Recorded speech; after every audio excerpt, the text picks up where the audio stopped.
কচি তুই ঘরে যা, আমি তোর জন্য ডিমটা নিয়ে আসি। কচি যা, বস, তুই পাকা চালিয়ে বস।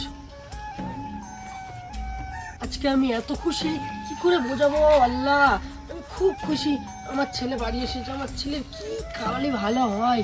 আমার ছেলে আমার কলজে গো, কলজে। হ্যাঁ বাপ থাকে, আসুক, সব জমি জায়গা লিখে নেবো আজকে। আল্লাহ, আমি এরম ছেলে পেয়ে আমি বড্ড খুশি। আল্লাহ, আমি বড্ড খুশি।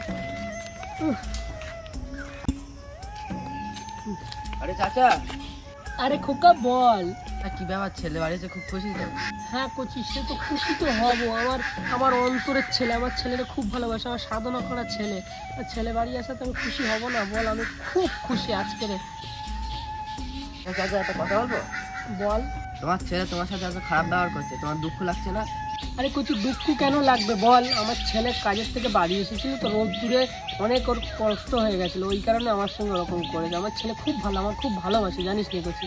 আচ্ছা কচি শোন, আমি চলে যাই, পরে কথা হবে। তুমি ছেলের জন্য ডিম আনতে হবে, বসে গেছে খাবে ও। ঠিক আছে, যা। আচ্ছা ঠিক আছে, তাহলে আমি যাই। ছেলের গোস্ত খাওয়া বলছিল, ওর কাছ থেকে টাকাটা ধার চাবো, দেখি একবার চেয়েই দেখি। খোকা। আচ্ছা যা, কিছু বলছো? বলবো, ওর কাছে যদি চাই মাংসের টাকাটা, ও আবার কি মনে করবে? তার থেকে আমার সেই কাশির ওষুধ এই টাকা আছে, আমি ওষুধ খাবো না, আমার ছেলের ওই টাকা দিয়ে ওষুধ মাংস কিনে খাওয়াবো। বলো দাদা, কিছু বলছিলে? না করছি কিছু না, তুই যা, পরে কথা হবে।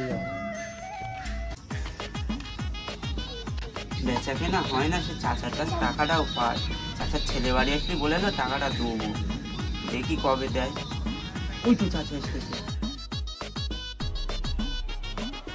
চাচা এসতেছে, চাচাটা 850 টাকা পাই, তোর মনে হয় চাচা আমার টাকাটা দেবে। আসুক। আরে চাচা, বসো বসো বসো বসো। খবর ভালো? চাচা তোমার আজকে খুশি খুশি লাগছে কেন?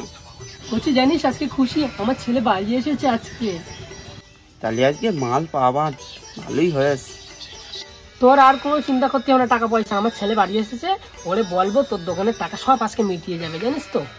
আর আমার ছেলে খুব ভালো, জানিস তো, আমি তো বলছিলাম না, কোনো টেনশন করবি, সব টাকা ও দিয়ে যাবে। আর আজকে 2টো ডিম দিতে হবে মনে হয়। সে চাচা তুমি ডিম নিয়ে যাও, কিন্তু ডিম তো 2টো নেই, একটা আছে, একটা দিই। একটা আছে, একটাই দে, নাই আমি ঝাল পেঁয়াজ দিয়ে ভাত খেয়ে নেবো, আমার ছেলে খালিই হবে, আমার মন ঠান্ডা হবে, আর কিছু চাইনি। ঠিক আছে, একটাই দে। আচ্ছা আচ্ছা দিচ্ছি, ঠিক আছে। তা একটু ছেলেকে টাকার বিষয় বলো, ঠিক আছে?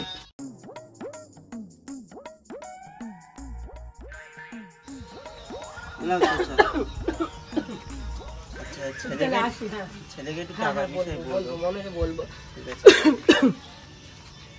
ডিমটা ভেজে দেবো, ছেলেকে ভাত খাক।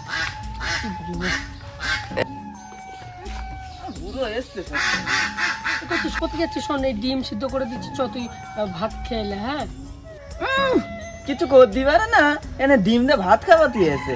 আমি এখানে ভাত টাত খাতে আসিনি, আমার জমি জায়গা কোনো লিখে দাও, আজকেই চলে যাবো।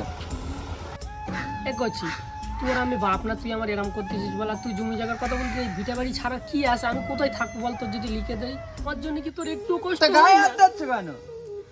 ওইসব কথায় আর কাজ হবে না, জমি জায়গা লিখে দাও জট করে, যা আছে ওই জমি লিখে দিতে হবে। আচ্ছা চল দিচ্ছি, নাই আবার গায়ে দিও না।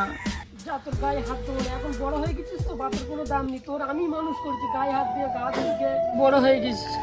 ঠিক আছে চ, আমি তোর লিখে দেবো কোন, সব দিয়ে দেবো কোন, আমি যেখানে থাকবো কোন, আমার দেখতে হবে না। চ ডিম গায়ে নিচ্ছি, চ ভাত খাবো, চ ডিম চ ভাত খাবো, চ ঘরে চ, দিন চ। এই ডিম দিয়ে ভাত খাবো আমি? এই ডিম কেউ খায়? আল্লাহ ওর একদম ভালো করবে না, বুড়ো বাপটার এরম দেখছো তো, আমার মেয়েতেছে ই করতেছে। আল্লাহ ভালো করবে না মানে? সামনে বুড়ো রোজগারে দেখছিস,